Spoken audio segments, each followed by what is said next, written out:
Sure bafethu sithemeni niyaphila. Nanka ama-post esinawo njengamanje. eFeltex kune-post yakwa-electrical ye-apprenticeship. I-closing date umhla ka-25 kuFeb.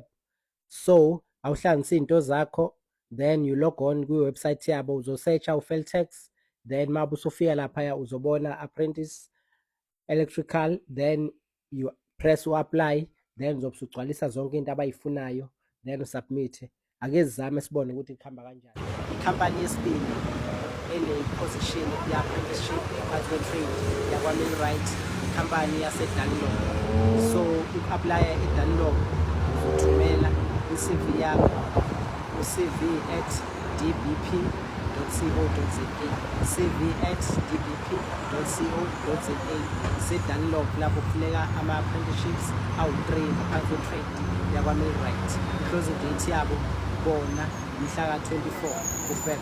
I-post yesithathu ise-female noma i-female, ama-Millwright awu-8 for i-apprenticeship.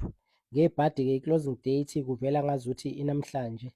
I-link yakhona uzoyithola kuma-comments noma Google search igama lakhona u-aplaye online. Ake sizame-ke sibone ukuthi kuhamba kanjani. Danke, ngiyabonga.